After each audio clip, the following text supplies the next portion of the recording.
नमस्ते विद्यार्थी, इस वीडियो में आपका स्वागत है। भाग 2 गुप्तधन। इस वीडियो में आपका स्वागत है। आज हम 40-50 शब्दों में लिखिए इस प्रश्न का हम जवाब देखेंगे। चलो शुरू करते हैं। ग निम्नलिखित प्रत्येक प्रश्न का जवाब 40-50 शब्दों में लिखिए। पहला प्रश्न, बाबू हरिदास के ईंटों के पजावे में मजदूर किस प्रकार काम करते थे? अथवा बाबू हरिदास के ईंटों के पजावे में मजदूर अपने बूते के बाहर काम क्यों करते थे? जवाब, बाबू हरिदास के पजावे में आसपास के देहातों से सैकड़ों स्त्री पुरुष लड़के नित्य मजदूरी करने आते थे। वे ईंटें सिर पर उठाकर उन्हें कतारों में सजाते थे। मजदूरों को ईंटों की संख्या के हिसाब से पैसे मिलते थे, इसलिए वे अपने बूते के बाहर काम करते थे। वृद्धों और बालकों को ईंटों के बोझ से अकड़े देखकर बड़ी दया आती थी। एक छोटा सा लड़का तो सदैव अपनी अवस्था के लड़कों से दुगनी ईंटें उठाता था। इस प्रकार अधिक से अधिक पैसे कमाने के लालच में सभी मजदूर जी तोड़ मेहनत करते थे। प्रश्न दूसरा, हरिदास को मगनसिंह के बारे में कौन सी जानकारी प्राप्त हुई? अथवा हरिदास को मगनसिंह से सहानुभूति क्यों हो गई? जवाब, हरिदास के पजावे में एक छोटा सा बालक अपनी अवस्था के लड़कों से दुगनी ईंटें उठाता था। हरिदास को उसकी दशा पर दया आती थी। पूछने पर पता चला कि उसका नाम मगनसिंह है। घर में उसकी वृद्धा रोगग्रस्त माँ के सिवाय और कोई नहीं है। किसी समय उसका कुल भी धान्य संपन्न था।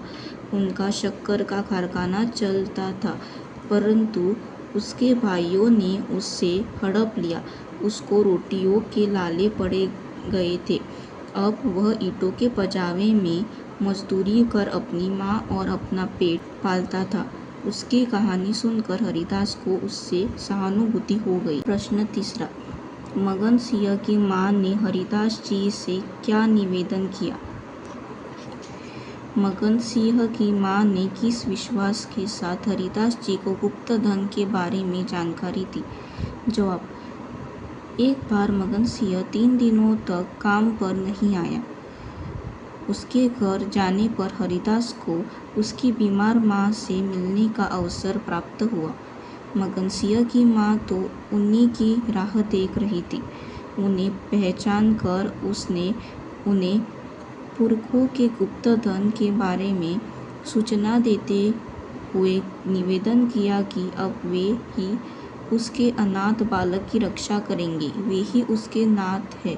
माँ ने उनसे पूरे विश्वास के साथ यह प्रार्थना की कि वे इस धन को प्राप्त कर मगनसिंह को दे दे।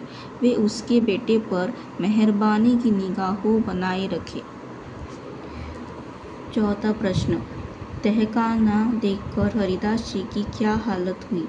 अथवा हरिदास जी की नीयत क्यों बिगड़ गई? जवाब, मगनसिंह की माँ ने पूरे विश्वास के साथ अपने पुरखों के गुप्तधन की बीजक हरिदास के हवाले कर दिया। उसे विश्वास था कि वह इस धन को प्राप्त कर उसके बेटे मगनसिंह को सौंप देगा। बीजक के सहारे उन्होंने तहखाने की खोज कर ली। धन भोगने की लालसा में उनकी नीयत बिगड़ गई। जिस अनाथ को उन्होंने बच्चे की तरह पाला था, उसी के साथ अब वे विश्वासघात करने पर उतारू हो गए। उन पर धन का नशा इस तरह छाया कि उनके बुद्धि विवेक का अपहरण हो गया। तहखाना पाकर वे उछले कूदे भी नहीं। घर लौटे तो उन्हें बुखार आ गया और कई दिनों तक वह बिस्तर पर पड़े रहे। पांचवा प्रश्न, बीजक मिलने पर प्रभुदास जी के मन में कौन कौन से विचार आए? अथवा प्रभुदास के पिता की नीचता पर पर्दो डालकर कैसे मुक्ति प्राप्त की? जवाब, हरिदास की मृत्यु के बाद गुप्तधन की बीजक उनके सुपुत्र प्रभुदास के हाथ लगा। वह सोचने लगा कि मेरे पिता नीतिपरायण और सत्यवादी पुरुष थे। जब उनकी ही नीयत बिगड़ गई तो मेरी क्या गिनती है। उसने अपने पिता के घृणित आचार पर पर्दा डालकर उस गुप्त धन को प्राप्त कर उसका उपभोग करने का निश्चय कर लिया। गुप्त धन प्राप्त होते ही प्रभुदास भी रुग्ण हो गया।